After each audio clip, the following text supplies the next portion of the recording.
The man noticed the beams rolling and realized there was a terrible problem. This meant that the offshore watchtower they were stationed at had developed a clear tilt after years of being battered by storms. If they didn't retreat in time, the watchtower would eventually collapse completely. Even worse, the four of them had been stationed at the offshore watchtower for more than 2 years, and their food and drinking water supplies were running low. According to their superiors' regulations, new team members should arrive every 2 years to replace them, but the deadline had already passed, and the replacements still hadn't arrived. While everyone was worried, Franklin, who was on watch, suddenly noticed something unusual. A ship was slowly approaching on the nearby sea, but strangely, the watchtower's radar hadn't detected the ship at all. Franklin guessed that the ship was probably the relief ship coming to replace them, but the captain thought something was wrong. He couldn't tell whether the people on the ship were friends or enemies. The captain had no choice but to press the alarm and order his men to prepare for battle. They aimed the guns at the unidentified ship. As the ship got closer and closer, everyone became tense. Lisa, who was on duty above, tried to contact the ship through the broadcast system, but she called for a long time, and the ship still gave no response. Just as they were about to open fire, the captain suddenly changed his mind. He ordered Franklin to take a boat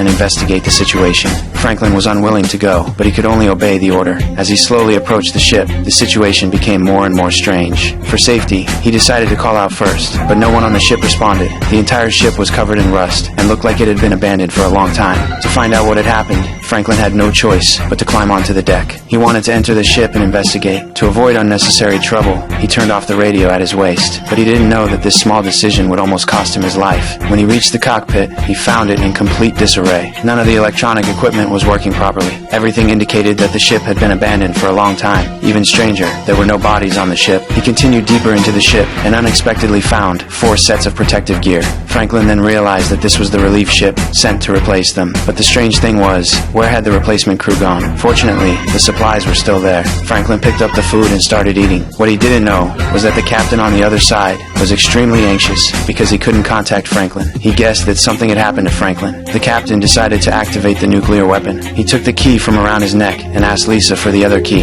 The weapon required 2 keys to activate, with each of them keeping 1 key. Although Lisa disagreed with the captain's decision, she could only obey the order. After both keys were inserted into the controller, the nuclear weapon at the bottom of the watchtower slowly activated. The captain's purpose was clear. He wanted to destroy the threatening relief ship. Just before the captain was about to fire, Franklin, who had finished eating on the other side, suddenly remembered that he needed to turn on the radio. The moment he turned on the radio, he was badly startled. Gentlemen, we've got live. Repeat, we've got live. No one here.